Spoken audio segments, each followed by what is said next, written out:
Shalom shalom bakunzi bacu, bakunzi ba Masepa One TV, turabasuhuje kandi tubahaye ikaze mu makuru yacu y'uyu munsi. Turi ku itariki 14 ukwezi kwa gatatu umwaka w'2026.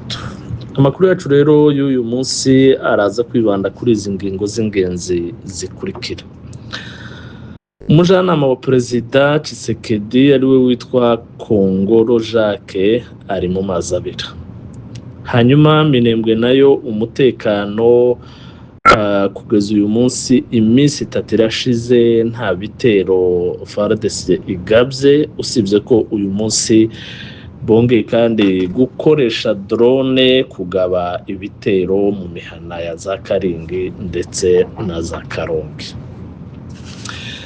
Nyuma y'igitero ca drone mu mujyi wa Goma cahitanye abantu 3, gikomeje kuvugisha amagambo menshi abantu batandukanye, aho bamwe bavuga bati umunyaburayi umwe arashobora gupfa isi yose ikavuga, ariko mu gihe ibihumbi n'ibihumbi by'abaturage bikomeje gupfa isi ikareba ku ruhande. Turaza kuyagarukaho ku burambuye.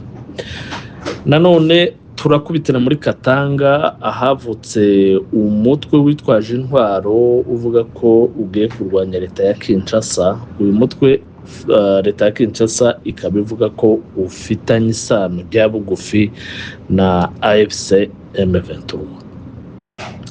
Nanone uwitwa Willy Mishiki yarasanzwe ari we uhagarariye urwego rw'abazalendo, ziriya nkozi z'ibibi zose yakuwe kuri aya mabanga cyangwa se muri izi nshingano kubera ko yemeye ko drone za Kinshasa arizo zarashe muri Goma. Turaza kugaruka rero ku bijanye n'uyu mugabo, aho mu by'ukuri yakomeje kugenda avuga amagambo menshi, amwe akaza kwisubiraho. Nanone bakunzi bacu, hari abakomeje kutubaza ibijanye n'uko Lieutenant General Pacifique Masunzu yabaye chef d'état major adjoint wa FARDC. Abantu benshi bakomeje kuyatubaza, turaza kubabwira rero amakuru dufite duhabwa n'imboni zacu zitubereye hariya. Kaze rero mu makuru yacu arambuye kuko bisanzwe muri kumwe na Patrick Makombe. Reka amakuru yacu rero tuyahere mu misozi miremire y'Umurenge, aho uyu munsi ubaye wa gatatu nta bitero byaba ku butaka, nta n'ibitero by'indege za drone mu mihana y'Abanyamurenge. Ibi rero ku bari mu Minembwe ndetse n'Abanyamurenge ni nkaho hari igitangaza kuba iyi minsi 3 ishize nta bitero FARDC ibagabyeho ndetse n'abafatanyabikorwa bayo. Tubibutse ko ibi bitero bigize uko ari ukwezi kwa kabiri, guhera mu mpera z'ukwezi kwa mbere, ukwa kabiri kose ukaba kwarashize nta munsi bitero bisiba, nta munsi drone zisiba kurasa mu mihana y'Abanyamurenge, mu mazu. Muribuka ko banarashe no kuri radio Tungane FM. Ni ukuvuga ko iyi minsi yose ishize ibitero bitasibaga, usibye nyine iminsi igera kuri 3 ari nta bitero FARDC n'ingabo z'u Burundi na FDLR n'abamayimayi bagabye ku baturage b'Abanyamurenge. Gusa nanone tubibutse ko uyu munsi nubwo harashize iminsi 3, ariko uyu munsi kandi bongeye kurasa bakoresheje drone mu karere ka Karingi ndetse na Karongi. Ariko mu by'ukuri ntabwo bigeze badvasinga, nuko nyine gutera izo bombe, izo drone basheringa nyine mu mihana y'abaturage. Imboni zacu rero ni hariya batubwiye ko nyuma y'iyi minsi 3 nyine abantu bamwe bari batangiye kugenda bagaruka mu mazu yabo za Karingi ndetse no mu bice bimwe bya za Bidegu, kubera nyine iyi minsi yari isa n'ishize nta gahengwe. Nyuma yaho FARDC yaherutse gukubitwa bifatika ndetse bakaza gutakaza umwe mu bakomanda bari bafatikanyije nyine kuyobora biriya bitero. Uyu mukomanda rero akaba yaraje gupfa mu buryo kugeza ubu ngubu butarasobanuka neza. Gusa tubibutse ko uyu mukomanda yaguye kuri Poezero, ariko nyine bamwe bivugwa ko ashobora kuba yararashwe na bagenzi biwe, abandi nabo bati ashobora kuba yarakubiswe n'inkuba idahinze. Gusa ibi ntabwo ari na ngombwa ko tumenya icyamwishe, ariko mu by'ukuri amakuru dufite ni uko uyu mukoroneri wapfuye yari umwe mu bakomanda bayoboraga biriya bitero. Iminsi 3 rero nubwo ishize nta ntambara zibaye, ariko mu by'ukuri ubuzima bw'abaturage bukomeje kugenda bugora cyane, aho ibiciro by'ibyankenerwa bicuruzwa by'ibanze mu buzima bikomeje guhenda cyane, aho mu by'ukuri ku munsi w'ejo isoko ya gatanu yararemye, ariko ibintu ni bikeya kandi nyine n'ibihari birahenze cyane. Umwe mu baturage twavuganye yatubwiye ko isabune ndende baza bita ngo ni tije yageze ku $50. Isukari, umunyu, ikiro cy'isukari n'ikiro cy'umunyu ubu kigeze ku $20 hariya mu Minembwe.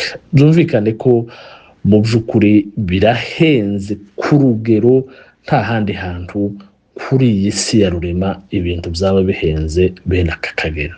Ibi rero ni ibibazo by'intambara n'iriya blocus total FARDC n'ingabo z'u Burundi bafashe kugira ngo bicishe abaturage inzara, babicishe ubukene, babicishe n'ibindi bijanye n'ibyo ngibyo nyine kubima ibyankenerwa by'ibanze.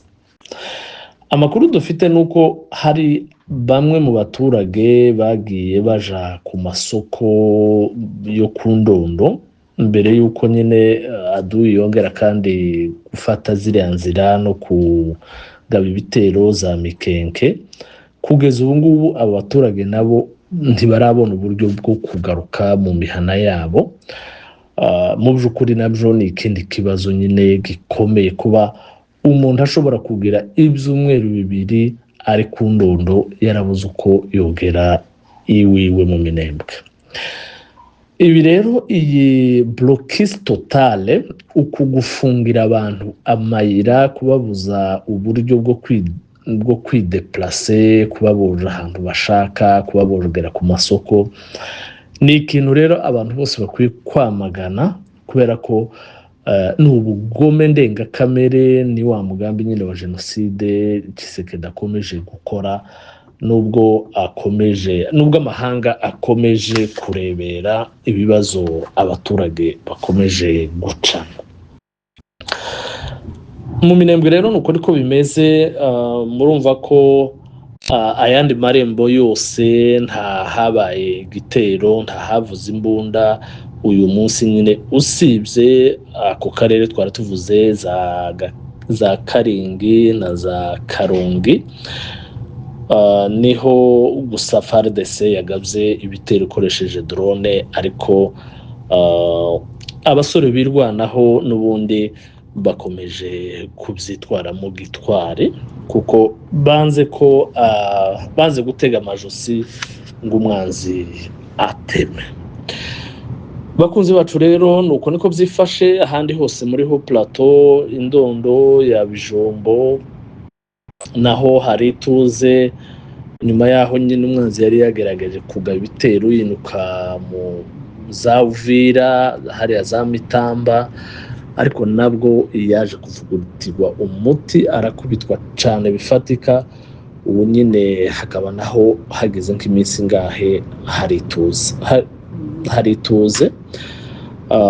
Gusa nyine mu by'ukuri umwanzi biragaragara ko akomeje imigambi yiwe yo kwica abantu no kurimbura, nubwo amahanga nyine akomeje guceceka no kurebera ibyo leta ya Tshisekedi ikomeje gukorera abaturage. Reka amakuru yacu tuyakomereze kuri iyi nkuru y'uwitwa Kongoro Jacques ukomeje kuba mu mazi abira nyuma yaho bigaragaye ko afite irangamuntu y'u Rwanda. Ibi ni ikintu gikomeje kuvugwa cyane muri social media mu burasirazuba muri Congo ndetse no ku isi yose, ndetse amakuru dufite nuko inzego z'umutekano zimaze gufata iyi dosiye mu maboko ku buryo hagiye gukorwa enquête kugira ngo bamenye nimba koko Kongoro ari umunyekongo cyangwa se nimba ari umunyarwanda. Gusa amasoko yacu akomeje kutubwira ko mu by'ukuri bishobora kutazorohera Kongoro kubera ko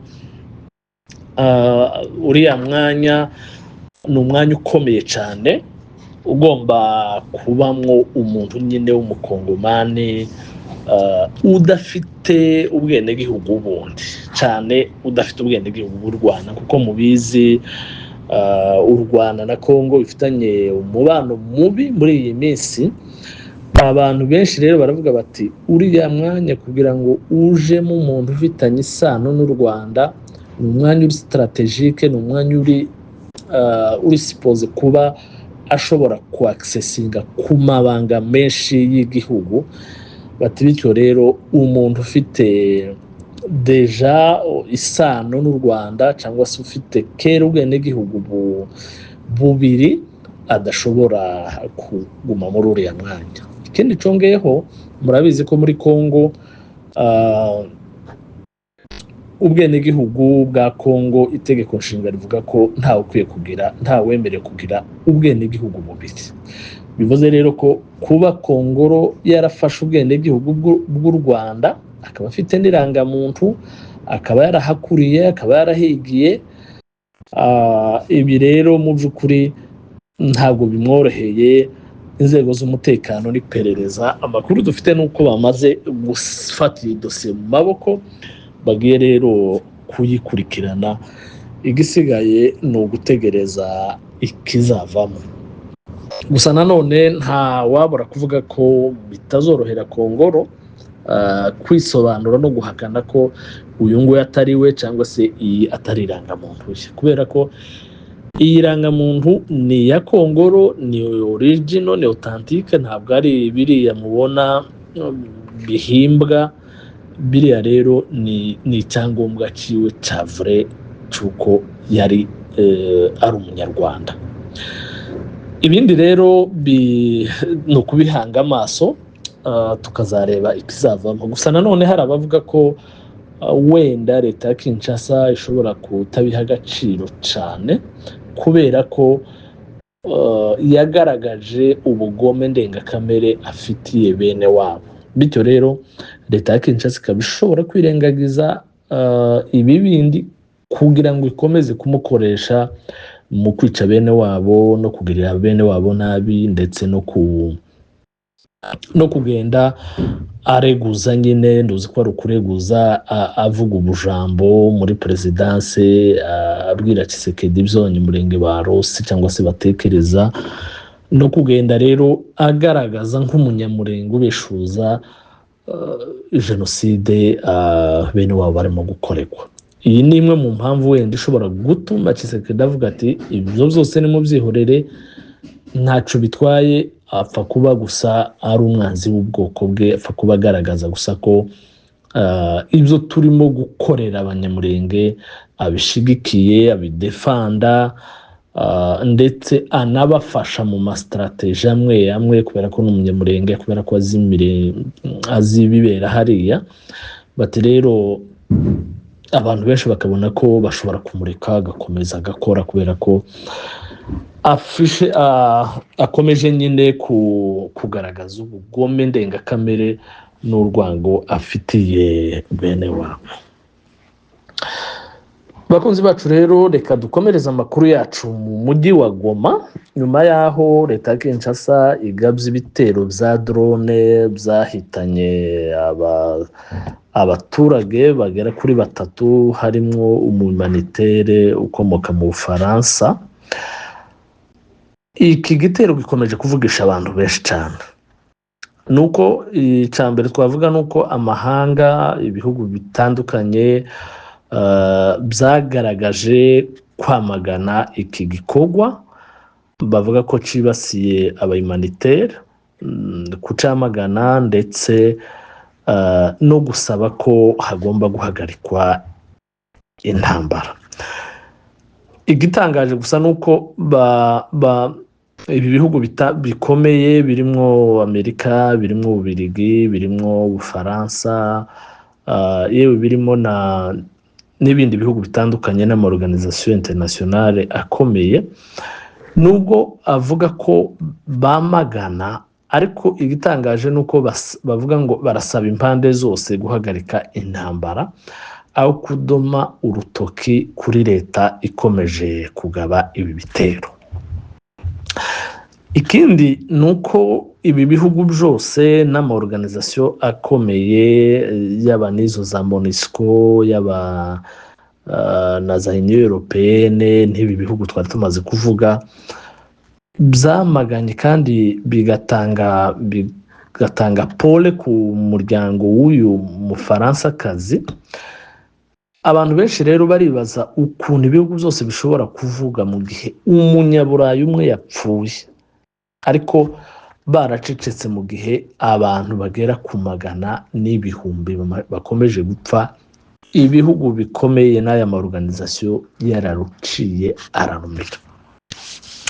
Ibigaragaza rero nyine ko hari abaturage baba bahawe agaciro, ariko kandi hari n'abandi baturage batagize ico bakora n'ubundi bashobora kurangira ntaco bibwiye communauté internationale, bashobora kwitwa bagashira communauté internationale ntigire n'ikintu na kimwe ikora. Tubibutse ko intambara kuva yatangira iwacu n'imyaka 9, ariko izo communauté internationale ibyo bihugu bikomeye byahisemo guceceka mu gihe ibitero bya drone bidasiba mu mihana y'abaturage. Bahisemo guceceka mu gihe indege z'intambara nyine zo za drone za Sukhoi n'izindi zica abaturage mu minembwe, zikarasa amabombe umunsi umwe gusa, amabombe arenga 50, ariko amabombe 3 kubera ko yakoze ku munyaburaya isi yose igahaguruka. Ibi rero ni ibyo bituma mu by'ukuri abantu bagomba kumva neza ko isi ikiranuye nabi kandi koko isi ntigira impuhwe. Niyo mpamvu abantu badirwanyeho, abantu badahagaze ngo bidefande, bashobora kurangira kandi amahanga abirebera. Ikindi twavuga ku bijanye n'iki gitero nuko leta ya Kinshasa itemeye ko ariyo yabigabye, kubera ko amahanga yabyamaganye kandi byagaragaye ko byaguyemo Umufaransakazi.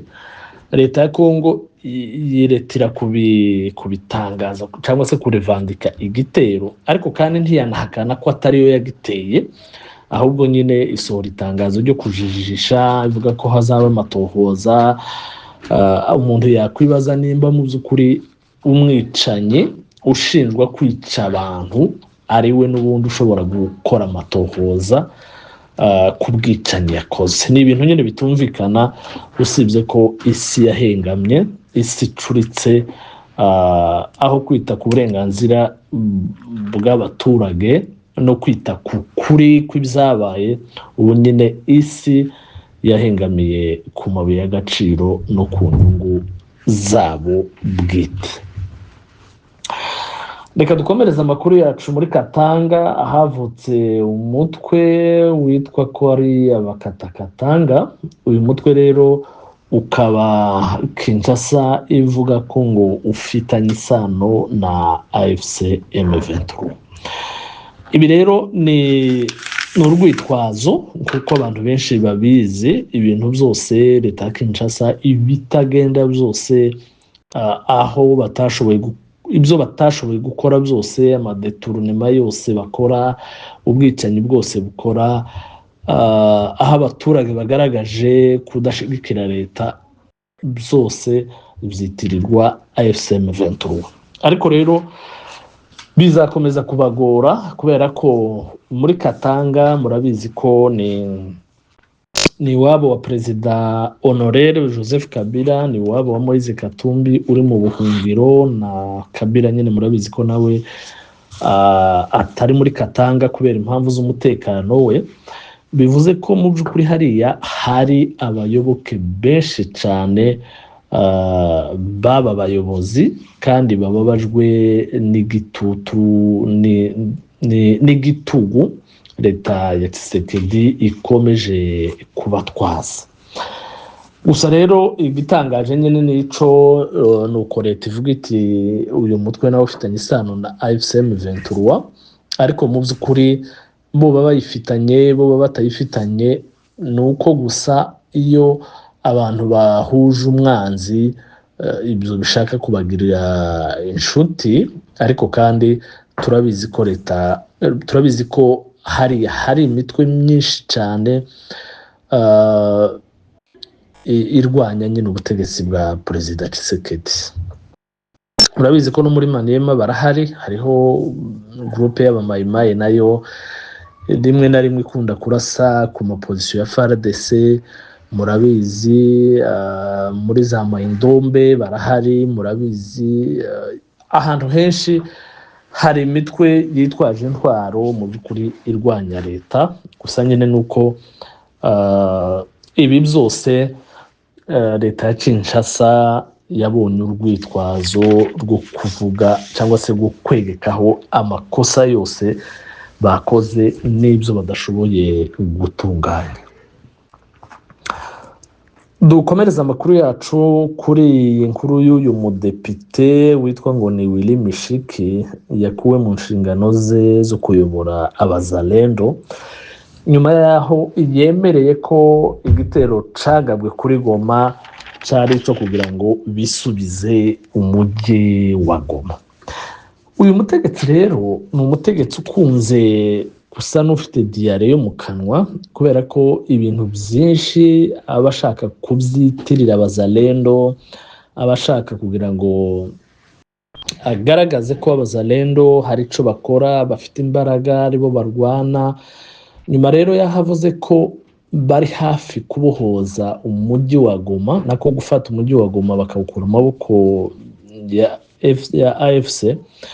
Yemeye ko ariyo mpamvu ya kiriya gitero cagabwe ca drone cagabwe hariya mu mujyi wa Goma cahitanye abantu 3.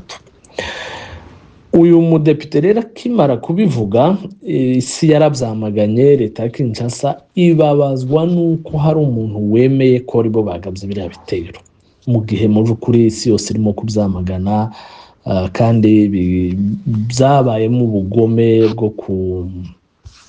bwo guhitana uriya Mufaransa kazi. Uyu mudepite rero akaba yafatiwe ibihano byo gukugwa muri ziriya nshingano. Tubibutse kandi ko uyu mudepite yigeze kuvuga ko bigaruriye umujyi wa Uvira, abivuga AFCM 23 itarawuvamo. Nanone birongera bibabaza Kinshasa kubera ko Kinshasa yari kiyaye ivuga ko AFCM 23 kiwurimo. Uyu mudepite rero yaje gutegekwa kongera kwisubiraho no kuvuga ko ntabwo bigeze binjira mu mujyi wa Uvira, ahubwo AFCM 23 ariyo ikiwurimo. Iryo ni kosa yakoze leta irababara kubera ko yavuze igitandukanye n'ico leta ishaka cyangwa se n'ico leta ivuga. Uyu munsi nabwo akanwa ke karekare cyangwa se umunwa muremure afite wo gukenera kwiyitirira ibitero no gushaka ko ahantu hose leta ya Kinshasa ishoboye kugira intsinzi byoye kwitirirwa leta ahubwo byitirirwa abazalendo kugira ngo bigaragare ko hari icyo barimo gukora bityo leta ibaha amafaranga. Uyu mudepite rero bikaba birangiye akuwe muri izi nshingano, ariko kandi mu by'ukuri murabizi uru rwego rw'abazalendo ni urwego rugizwe n'abicanyi, n'ubundi abandi bafata uyu mwanya nabo ari abandi bicanyi nk'uyu nguyu. Reka dusoreze kuri iyi nkuru ya Lieutenant General Masunzu. Abantu benshi bakomeje kutubaza batese ko turimo tubona kuri social media bavuga ko Lieutenant General Masunzu yaba yagizwe chef d'état major adjoint wa FARDC ushinzwe renseignement, ushinzwe na operation. Batese byaba bimeze bite? Bakunzi bacu, icyo twavuga nuko aya ni amakuru akomeje kuvugwa kuri social media, ariko mu kuri guhari nta rwego na rumwe rwa leta rwari rwabihamya cyangwa se ngo rubivuge. Yewe nta n'umutegetsi n'umwe wari wabyemeza. Mu makuru dufite kugeza ubu ngubu n'amasoko yacu adukurikiranira ibibera hirya no hino, ntawe uratubwira ko Lieutenant General Masunzu yaba yahawe izi nshingano. Rero ni ukubitegereza tukazareba ikizavamo, nimba mu by'ukuri ashobora kuhabwa uyu mwanya, cyane ko nabyo birashoboka kubera ko bashaka gukoresha abanyamurenge. Leta irashaka gukoresha abanyamurenge muri uyu mugambi wo gukora jenoside, kugira ngo bizaza byitwa ko harimo abanyamurenge bamwe barimo barwana ku ruhande rwa leta, bityo batokorera bene wabo jenoside. Nanone nubwo bivugwa gutyo, murabizi ko bashobora kubikoresha iriya hejuru mu rwego rwo kumasike communauté internationale, ariko kuri ground nta mu ofisiye n'umwe w'umunyamurenge uri muri ziriya operasiyo zo gutsemba abaturage mu karere ka Minembwe. Nta n'umwe n'uwari uhari ari we Colonel Macunda. Murabizi ko nawe yafunzwe.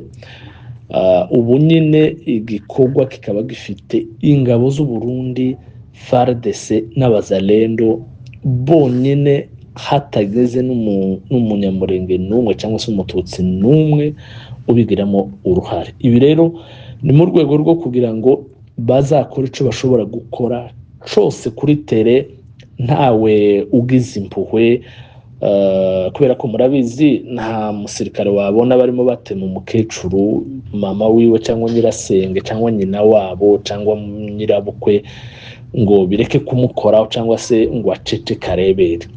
Ni muri urwo rwego rero bafashe iriya operasiyo bayikuramo abanyamurenge bose, kugira ngo abasirikare bari kuri ground bakora ziriya operasiyo bazikore ntawe batinya, nta gitsure, nta muntu uvuga, babashe gukora jenoside neza nta ukomye. Ariko kandi mu rwego rwo hejuru barakoresha bariya ba Kongolo, barakoresha nyine ba bene wacu bose murimo mukunze kubona bagenda bifotozanya na Muyaya, mu rwego rwo kwereka isi ko nta kibazo kiri iwabo cyangwa se nta kibazo ubwoko bw'abanyamurenge bufite. Ariko kandi mu by'ukuri ibi ntabwo bizahumisa amaso igihe cyose, kandi nanone n'abaturage birwanaho bakomeje kwirwanaho nyine mu buryo bwose bushoboka. Bakunzi bacu rero, reka dusoreze amakuru yacu aha tubashimira kandi tubifuriza kugira weekend nziza. Imana ikomeze ibarinde kandi Imana ikomeze itabara ubwoko bwacu. Murakoze cyane, mwari kumwe na Patrick Makombe.